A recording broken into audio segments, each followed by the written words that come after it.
எல்லாரும் சேர்த்து இந்த மாதிரி உணர்வுகள் சொல்லும் போது எல்லா உணர்வும் நம்ம செவிகொள்ளப்படுது. அந்த அருள்மொழியை எல்லாரும் பேசுகின்ற உணர்வு ஒன்றா சேர்த்து நம்ம உயிர் நகரும் போது உணர முடிகின்றது. அந்த உணர்ந்த உணர்வை நினைச்சு கருவாக்கு இந்த உணர்வுகள் உணர்ச்சிகளாக நம்ம இரத்த நாணங்களில் சக்தி வாய்ந்தவர்களாக மாறுகின்றது. இப்படி நாம் அடிக்கடி இந்த உணர்வுகளை நாம் எடுத்தோம் என்றால் நமக்குள் அந்த சூரியன் எப்படி எல்லாவற்றையும் எடுத்து சமப்படுத்தி ஒளியாக மாற்றுகின்றதோ இதே போல எதிர்ப்பில்லாத நிலைகள் வந்து எல்லாரும் நல்லதாக வந்து எல்லாரும் கிடைக்க வேண்டும் என்ற உணர்வு என்பதும் நம் உடல்ல பிறருடைய கஷ்டமோ துன்பமோ பிற உணர்வுகள் கேட்டறிந்தாலும் அந்த உணர்வு நமக்குள் வராதபடி சமப்படுத்த இது வரும். இந்த மாதிரி கூட்டு தியானங்கள்ல வலுவான சக்தி கொண்டு போகும்போது எல்லாருடைய உணர்வுகளும் நமக்குள் நன்மை பயக்கக்கூடிய நிலையை மாற்றிக்கொள்ளலாம். அதனால அந்த கூட்டு தியானங்கள்ல பௌர்ணமிக்கு ஒரு நாளாவது நாம் இதை பெரும் சக்தியாக மாற்றுவதற்கு இந்த வேலையை செய்யணும். ஆனா இதெல்லாம் நம்மள ஒவ்வொரு நிமிஷத்திலும் உயர்ந்த நிலையில் நீங்க பெறக்கூடிய தகுதி ஆக்கினால்தான் நீங்க அதை பெற முடியும். ஆக நாம் பெற வேண்டும் என்று ஏக்க உணர்வுடன் இருந்தால்தான் நாம் இதை பெற முடியும். காரணத்தை எல்லாம் பார்த்தோம்னா இந்த மலேசியா போயிட்டு வந்தேன், சிங்கப்பூர் போயிட்டு வந்தேன், இங்க எல்லாம் எப்படி இருக்கிறாங்க அப்படின்னா ஏதோ காலத்துல பிரிட்டிஷ் ஆட்சி காலங்கள்ல அவங்க பிழப்புக்காக போனவங்க ரோடு போடுறதுக்கு அது போடுறதுக்கு இந்த தோட்டங்கள் இருக்கிறது ரப்பர் தோட்டங்களுக்கு போய் வேலை செய்துட்டு இருந்தவங்க, இங்க இருந்து கூலிக்காக போனவங்க, அங்கே குழந்தைகள் அங்கே பெற்று வளர்ந்து அந்த ஊர் கல்வியை கற்று இதெல்லாம் வரும்போது ஒரு தெலுங்குல வளர்ந்துடுறாங்க. இப்ப அவங்க எல்லாம் என்ன செய்றாங்க, நம்ம போனா அவங்க தமிழ் பேச தெரியுது, தமிழ் தெரியாது, இங்கிலீஷ் பேசுறாங்க, மலாயா பேசுறாங்க. ஆனாலும் இப்ப நம்ம பார்த்தோம்னா என்ன செய்யறாங்க, உங்க ஆட்சி எப்பயும் எனக்கு வேணும், என் தொழில் நல்லா இருக்கணும், எல்லாம் நான் செய்யறதா நல்லதா இருக்கேன், அந்த ஆட்சி கொடுங்கன்னு தான் கேட்கறாங்க. இப்ப இங்க எந்த என்ன செய்யறாங்க, இந்த ஆட்சி கேட்டு நாம் இந்த முறைப்படி நாம வழி நடத்துறதுக்கு இந்த எண்ணம் உங்களுக்குள்ள அந்த சக்தி நீங்க பெற முடியும். ஆனா இப்ப என்ன செய்யறாங்க, இருக்கிற கஷ்டமெல்லாம் நீங்க சொல்லி முன்னாடி கொண்டாச்சு, நான் கொடுக்குற வாக்கு உங்களுக்கு சரியா பிடிக்குதா, தடுத்துங்க. நம்ம எத்தனை ஒரு நாளும் கேட்கறது இல்லை. அதை நீங்க என்ன செய்யணும், எட்டு வந்த உடனே என் உடல் உள்ள பிணிகள்லாம் நீங்களும் மகிழ்ச்சி நான் சக்தி வரணும், எனக்கு உடல் நல்லா ஆகணும் ஆட்சி கேட்டீங்கன்னா நல்லா இருக்கும். என் உடல் வயிற்று வலியா இருக்கு, வயிற்று வலியில நீங்க இதெல்லாம் நல்லா இருக்குங்க, என் வயிற்று வலி என்னால உடனே மாட்டேங்கன்னு இந்த மாதிரி சொன்னா எப்படி நீங்கிறது, இந்த உணர்வு வந்து இதெல்லாம் நீங்களும் உணர்வோடு கேட்டதுன்னா நான் கொடுக்குற வாக்கு அதன்படி வயிற்று நீங்க வயிற்று வலி நீங்கி போகும், நல்லா இருக்குங்க, நல்லா பிடிக்கும். நான் 1000 தரம் சொன்னாலும் இப்ப நான் சொல்லிட்டு இருக்கேன், வயசு நீங்க ஆசீர்வாதம் கேட்பாங்க, என் வீட்டுல குடும்பத்துல தொல்லையா இருக்கு, என் பையன் சொன்னபடி கேட்கல, என் வயிற்று வலியா இருக்கும், நோயே போக மாட்டேங்குது அப்படின்னு தான் கேட்கிறாங்க. ஏன்னா அங்க இருக்கிறவங்க என்ன செய்றாங்க, அந்த பழக்கத்துல அந்த கஷ்டப்பட்டு உழைத்தாங்க, நாம அந்த நிலையில் வரணும். இப்ப அதே மாதிரி இங்க இருந்து போனவங்க எல்லாம் என்ன செய்றாங்க, இதைத்தான் செய்யறாங்க. அவங்க அந்த மாதிரி வரனால நினைச்சு அவங்க வீட்டுல சுத்தமா வச்சிருக்கிறாங்க. ஒரு குப்பை ஆனாலும் குழந்தைங்க ஒழுங்கா எடுத்து வச்சிருக்காங்க, வீட்டுக்கு முன்னாடி குப்பை போடுறது. அப்படின்னா இந்த மனசுல அந்த நல்லது செய்யக்கூடிய உணர்வுகள் அங்க வரும். இப்ப நீங்க சஞ்சலமா இருக்கும்போது இந்த பேப்பரை எடுத்து ஒரு கிழிச்சு போட்டாங்கன்னா இங்க இருந்து போடுறதுக்கு மனசு வராது, இங்கே எடுத்து போட்டுரும். எந்த இருந்தாலும் விட நம்முடைய உணவு வரப்போகும்போது எடுத்து கொஞ்சம் எடுத்து எந்திரிச்சு அங்க கொண்டு போடுறதுக்கு இந்த சோம்பேத்தனை வந்து இங்கேயே கிழிச்சு போட்டுரும். அப்புறம் யாராவது ஒருத்தர் கூட்டணும், இல்ல நாம எடுத்துருக்க எந்திரிச்சு போடுறாங்கன்னா இந்த இடத்த அந்த பெட்டியில போட்டுறோம்னு சொல்லி செய்ய முடியுதானே இல்லை. இந்த மாதிரி நம்ம மனசு தூய்மையா இருக்குன்னா நம்ம எண்ணங்கள் அங்கெல்லாம் சௌகரியமா இருக்கிறோம். நம்ம போய் பார்த்தோம்னா நம்ம இங்க வர்றதுதான் மனசுல, அங்க இருக்க வரைக்கும் நமக்கு சந்தோஷம் நிறைய வந்தது. இங்க வந்த உடனே எல்லாரும் கஷ்டம் கஷ்டம் சொல்லும்போது இத்தனை பேர் கஷ்டத்தை நான் கேட்டேன்னா, ஒருத்தர் கஷ்டத்தை கேட்டாலே உங்க உடல்ல பலவிதமான வேலைகளை செய்யும். அப்ப நான் எல்லாரும் வந்து எனக்கு இப்ப இருக்கிற தொல்லை இருக்குது, என்னை விட்டு போக மாட்டேங்குதுன்னு சொல்லிவிட்டு இங்க போக மாட்டவருக்கு ஏன் இங்க வருவானே, அது போகணும் இந்த அருள் கிடைக்கணும் எனக்கு நல்லா இருக்குன்னு கேட்டா பரவாயில்ல, போக மாட்டேங்கன்னு இறுக்கி பிடிச்சிட்டு போக மாட்டேங்கன்னு எப்படி போகும், கையில எழுதணும், மாட்டை கையில வச்சுக்கிட்டு நான் போக மாட்டேங்குது நான் விட்டாதானே போகும், கையில இறுக்கி பிடிச்சி அது போக மாட்டேங்க பாருங்க இங்கே எங்களும் இருக்கணும் எப்படி செய்யும், கழுத்துல கயிறு போட்டு கட்டி இருக்குது, கயிறு நம்ம கையில இருக்குது, அது போக மாட்டேங்க பாருங்க பின்னாடியே வருது அப்படின்னு எப்படி போகும், நம்ம எடுக்கிற பக்கம் தான் வரும். இது எல்லாம் நாம என்ன செய்யணும்னா இந்த பழக்கங்கள் வரணும். ஏன்னா காசை கொடுத்து சாமியார் எல்லாம் போட்டு போய் கொடுத்துருவாங்க, கோயில போய் அர்ச்சனை செய்தா எல்லாம் நம்ம பார்த்துருவாங்க அப்படிங்கிற இந்த எண்ணம் தான் நம்மளுக்கு, அந்த எண்ணத்தை தான் பழக்கி கொடுத்தாங்க. கோயில போய் எழுத வச்சிருக்காங்க, வைரம் தங்கம் புஷ்பம் இதெல்லாம் எழுத வச்சிருக்கிறாங்க. இந்த தெய்வ குணத்தை பெறணும், மலரை போல மனம் பெறணும், மகிழ்ந்து வாழும் சக்தி பெறணும், வைரத்து வலையில் சொல் சொல்லிக்கணும், என் செயல் தெரிவிக்கணும் எல்லாம் இருக்கணும். அதுக்கு என்ன வைக்கிறதுக்கு அதை வைக்கிறாங்க. இந்த கோயிலுக்கு வர்றவங்க அந்த நிலை பண்ண அவங்க குடும்பம் அந்த நிலை பண்ணணும். யாராவது எந்த நம்ம குடும்பமே நல்லா இருக்கணும். அங்க போன உடனே இப்ப நான் சோற போட்டேன் இந்த மாதிரி எல்லாம் பண்ணா என்னை துரோகம் பண்றேன். நான் இத்தனை பேரும் வளர்த்துருந்தேன் என்னை ஏற்றிருக்க என் பாதிப்பை அப்படின்னு சொல்லி போட்டு எங்க பையனை பாதிப்பேன்னு சொல்லிட்டு இருக்கோம். அவன் அந்த பாதிப்பேன்னு சொல்லி எதை எடுக்கிறோம்?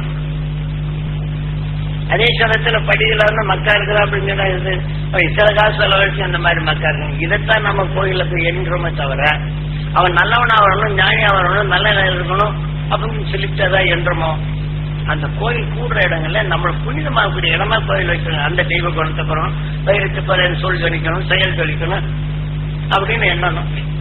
தண்ணீர் கொண்டு சுவையான சொல்லும் செயலும் பெறணும், மலரை போல மனம் பெறணும், மகிழ்ச்சி சக்தி வரணும். இந்த கோயிலுக்கு வரவங்களும் அந்த நானும் பிறந்து இங்க இருக்கிறவங்க என் குடும்பத்துல படணும் அப்படின்னு நான் எண்ணம்னா இந்த உணர்வு மாறும். அப்படி ஏதாவது கும்பிடுறோமா இல்லை. நான் அங்க பார்த்தேன் அவங்க கோயிலை போய் எப்படி கும்பிடுறாங்க. இங்க இருக்கிறவங்க போய் அர்ச்சனை காசு வருதுன்னு சொன்னா அதெல்லாம் அவங்க எழுதுறதில்ல. நீ எப்படியே காசு நீ வச்சிருப்போம் திருப்பி எழுதி போட்டு எனக்கு என் செயல் நல்லா இருக்குன்னு இந்த தெய்வத்தை போல எனக்கு வேணும் நல்லா இருக்குன்னு இப்படி என்றாங்க. நம்ம சொல்லி கொடுக்கறோம்னால இந்த மாதிரி என்றாங்க. அதனால வெறும் தெய்வமா இருந்தாலும் அதுக்கு அந்த அருசக்தி இந்த உணர்வு நான் பிறகு தெரியாது. அது சொல்லப்பட போகும்போது அவங்களுக்கு எல்லாம் சொன்ன உடனே ஏற்கனவே நம்ம புஸ்தகம் நாங்க எடுத்து படிச்சுக்கணும்னு போன உடனே அவங்களுக்கு ஒரு தெளிவாயிருக்கு. உட்காந்து பேச 8 மணி காலையில வேலைக்கு போனா ராத்திரி 8 மணிக்கு வராங்க. எல்லாம் குழந்தை விட்டு எல்லாம் வேலை செய்யறாங்க. ஏன்னா அவங்க என்ன செய்யறாங்க, எனக்கு நல்லது நடந்தா போறோம் தான் என்றாங்க. இங்க 1000 காசு நீங்க சம்பாதிச்சுன்னா இவனுக்கு கொடுத்தாங்க, வட்டி காசு யாரும் கொடுக்கறது இல்லை. ஒரு செலவு தானே வச்சுங்க, ஊருக்கு பொண்ணு இங்க வாங்கிட்டு அவங்க ஊருக்கு பொண்ணு இந்த காசை விட்டு அவங்களுக்கு மாத்திக்கிறாங்க. இங்க என்ன செய்ய வட்டி கொடுத்து 4 ரூபா வட்டி 5 ரூபா வட்டி 6 ரூபா வச்சுன்னு போட்டுக்கிட்டு இருக்கோம். ஏன் 10 ரூபா வட்டி கூட இருக்கும். 10 மாசம் ஆயிப்போச்சுன்னா இது ஆயிப்போச்சு. இதை கொடுத்து என்ன செய்யணும், எப்படி இந்த காலடிஷன் வட்டி வாங்கினா கடன் கொடுக்க முடியாது, இதை கொடுத்து அனாதையா இருக்கணும். ஆண்டவன் என்ன சோதிக்கிறான்னு நினைப்போம். இதே சமயத்துல சீட்டை எடுத்து கடன் எடுக்கணும், சீட்டை போட்டு வச்சிருவோம். 1/4 தள்ளி போட்டு இவங்களை இது பண்ணிடுவோம். கடைசியில் இந்த சீட்டு பண்ண முடியாது. அந்த சீட்டுக்காரங்க இன்னொரு சீட்டு ஒட்டாச்சுன்னு எடுத்து கொடுத்தோம். கடைசியில் எந்த சீட்டும் கட்ட முடியாதபடி ஆண்டவன் என்ன சோதிக்கிறோம். அது சாமியார் போல ஆகிட்டு இந்த மாதிரி எல்லாம் கஷ்டமா இருக்குங்க, என்னை விட்டு போக மாட்டேங்குது அப்படின்னு எப்படி போகும்? நான் ஒவ்வொரு நிமிஷமும் அந்த இடத்துல மன உறுதி நம்மளுடைய சிந்தனையும் செயலும் நம்ம நல்லா இருக்கணும் எண்ணம்னா கொஞ்சம் நல்லா இருக்கும். பெரும்பகுதியானவங்க இந்த சீட்டை போட்டு நஷ்டமானவர்களும் சீட்டை பிடிச்சிட்டு நம்ம கஷ்டத்தை போடலாம். சீட்டை பிடிக்கிறது 4 பேர் போட்டு 2 நாளைக்கு போடுவாங்க. 4 சீட்டை போடுவாங்க, 2 சீட்டை எடுத்துருவாங்க. அதில் 4 சீட்டு முதல்ல தள்ளி எடுத்துருவாங்க. அப்புறம் ஒரு கெட்டவெல்லாம் வந்து விரட்டினாங்க போயிடுவாங்க.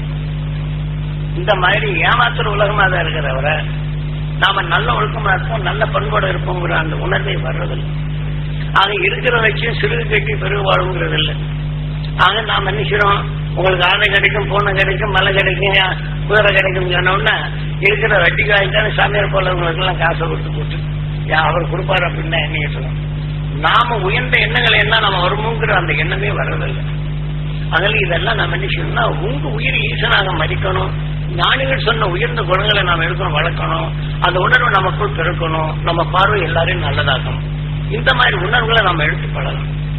இது எடுத்து பழகணும்னா நல்லது. இப்ப நீங்க மலேசியா இந்த பக்கம் சிங்கப்பூர் பார்த்தோம்னா அந்த அளவுக்கு இருக்கு.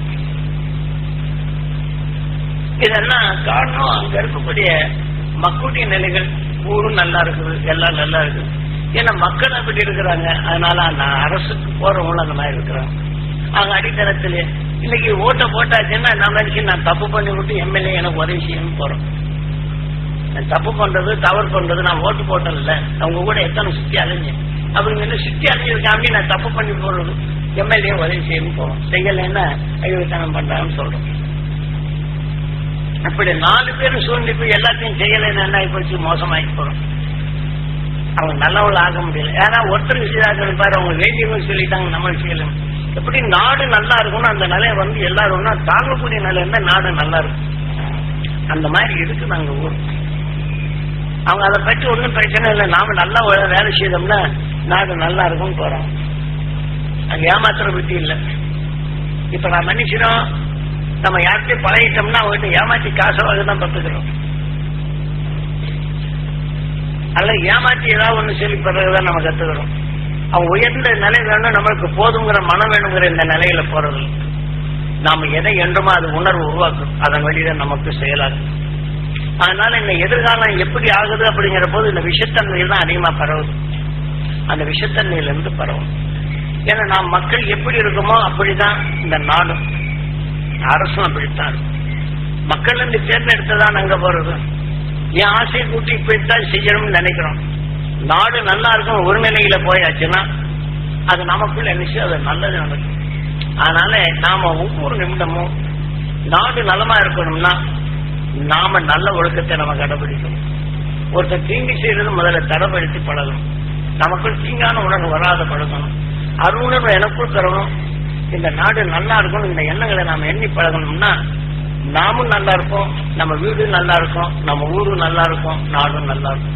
இந்த அடிப்படையில போயாச்சுன்னா நல்ல நல்லது. அதனால தென்னாட்டுடைய சிவனை போற்றி எந்நாட்டவருக்கும் இறைவா போற்றியன்னா நம்ம இன்னைக்கு பாடுறோம். தென்னாட்டுல தோன்றிய அகசியம் தான் இந்த உலகிற்கு இந்த பூமியை ஒரு திசை திருப்பி இன்னைக்கு ஒரு நிலையா இருக்கு.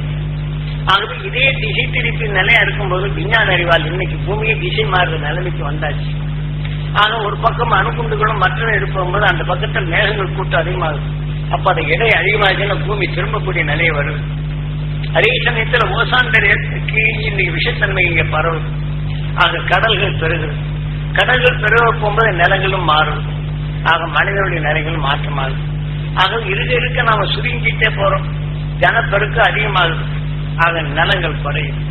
ஆக நீர்வளம் பெருகுது. ஆனா மழைநிலை குறையுது. உப்பு அதாவது துருவம் கரையுது. உணர்வின் தன்மை நிலத்துல பரவுது. நிலைகளும் மூடுது, நிலங்களும் மூடுது. இந்த நிலைகள் நாம் வாழணும். அதனாலதான் எண்ணங்கள் கொண்டு தனுசு கோடி அதாவது கடைசி நிலையில நாம் நினைச்சு ராமன் நினைச்சுனா எல்லாத்தையும் கூட்டிட்டு நேரம் வாய்ப்புச்சுன்னு ராமேஸ்வரத்துல கும்பிடணும். ஏன்னா எண்ணத்தால் உருவாக்கப்பட்ட நிலை என்று அப்ப நினைச்சுனா கோடிக்கரை. கோடிக்கரையில நாம் இருக்கிறோம். இனி இந்த உடல் விட்டு போயாச்சுன்னா நாம் பிறவியில்லா நிலைகள் அடையணும். அதுக்குண்டான உணர்வு எது வரணுங்கிறத செய்யணும். நாம் தேடி செல்வம் இருக்குதா, அழகான உடல் அழகா இருக்குதா இல்லையே. அதனால நாம் நினைச்சு இந்திய நிலைகள் நீங்க சந்தோஷப்படணும். என் நண்பர் சந்தோஷமா இருக்கணும், நான் பாக்குற குடும்பம் சந்தோஷமா இருக்கணும், அவங்களுக்கு அந்த அருள் கிடைக்கணும், எங்க தெருவு நல்லா இருக்கணும். நீங்க எண்ணி பாருங்க, எல்லாரும் அந்த மாதிரி எண்ணும்போது தெருவு நல்லா தான் இருக்கும். ஆக நமக்குள்ள இந்த மகிழ்ச்சியின் தேவை. ஒருவருக்கு ஒருவர் அந்த பொறுமையின் பொறுப்பு நிலை வரும்போது இந்த காற்று மண்டலம் நமக்குள்ள அந்த இடத்துல வெள்ளாமை சரியா இருக்கு. இந்த வேணா பார்க்கலாம். ஒவ்வொரு ஊர்ல ரொம்ப சங்கடமான நிலைகள் இருப்பாங்க. அந்த ஊர்ல மழை இருக்காது. காரணம் இந்த உணர்வின் தன்மை போகும்போது மேகங்கள் கலைச்சிடும். பக்கத்துல மழை பெய்யும், இங்க மழை இல்லாது போகும். ஆக இதே போல நாம் எடுத்துக்கொண்ட உணர்வு எழுவோம். இந்த உணர்ச்சியை தக்க மாறும். ஆக இதே போல நாம் வேதனை இந்த உணர்வு என்பது இதே போல மழை நீரை கொட்ட அதுக்கு நீங்க தரித்திரம் வரும்.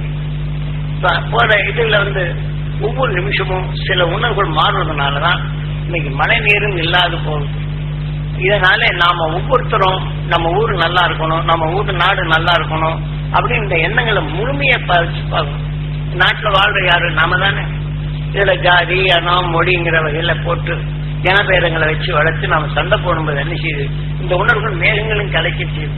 அப்ப இந்த உணர்வு நினைச்சு மேகத்தை இருப்பதோடனே எதிர்நிலை கொண்டு போயிடும். இப்ப நாம இந்த மத பேதம் இனபேதம் இல்லாத மொழிகளை நாம் கொண்டு வந்தோம்னா எப்படி இருக்கும், எல்லாரும் நல்லா இருக்கும்னு சொல்லி வந்துட்டோம்னா நம்மளும் நல்லா இருக்கும். அதே சமயத்துல அந்த அறுவழி பெற வேண்டும் என்ற உணர்வு எடுத்து என் ஊர்ல மகிழ்ச்சி நான் சக்தி பெறணும், துணை நட்சத்திரத்தின் பேரருளும் பேரருளையும் பெறணும், எங்க ஊரெல்லாம் நல்லா இருக்கணும், அந்த ஒற்றுமையா இருக்கணும், நீங்க எல்லாரும் சொல்லிப்பாருங்க. அந்த ஒற்றுமை எந்த கலவரம் வர்றதோ போகும், நீங்க நடக்குமா? ஆக அதே மாதிரி செய்து பாருங்க. ஒருத்தருக்கு ஒருத்தர் அன்பு கொண்டு அரவணைக்கும் தன்மையும் விவசாயம் நல்லா இருக்கும், மழையும் சீராது. இது வேற அந்த பக்கம் மழை பெய்யலைன்னா நீங்க என்ன சொன்னோம்னா நீங்க நிச்சயம் இந்த மழை. ஏன்னா உணர்வு அந்த நிலைகள் இருக்கு. இதெல்லாம் மேக அதாவது காரணம். அதாவது மலை மேல குருநாதர் ஒரு சமயம் என்ன போய் சொல்றாரு. போன உடனே என்ன செய்வாரு, அகசியம் இருந்த இடம். அப்ப அந்த அகசியம் வாழ்ந்த இல்லைன்னா நீர் சக்தி பெற்ற அவன் பாதம் பெற்ற இடங்கள்ல அந்த மேகத்தை கூட்டி அங்க மேல என்ன செய்யுது, மலை மேல உச்சியில தண்ணீர் இருக்கு, கீழே தண்ணி இல்லை. ஆக மழை வர்றது என்ன செய்ய ஒருங்கி இன்னொரு பக்கம் போகுது. மலை அடிவாரத்துல என்ன செய்ய தண்ணி இல்லை. ஆக மலை உச்சியில தண்ணி இருக்கு. அப்படின்னா அதுக்கு என்ன காரணம்? அதே சமயத்துல என்ன ஒரு இடத்துல போய் உட்கார வச்சு நீங்க சங்கடம் இருப்பாமா, மோசமா இருக்கிறேன், இவங்க மோசமா இருக்கிறேன், அப்படி இருக்கா நீ சொல்லி நினைச்சிட்டு நீ இந்த மாதிரி சொல்லிட்டு அதை உட்கார்ந்து நினைச்சிருங்க. அந்த மேகங்கள் வருது இல்லை, வரது இருக்க புரிஞ்சு போகுது, நீங்க ஈர பசியை காணாம.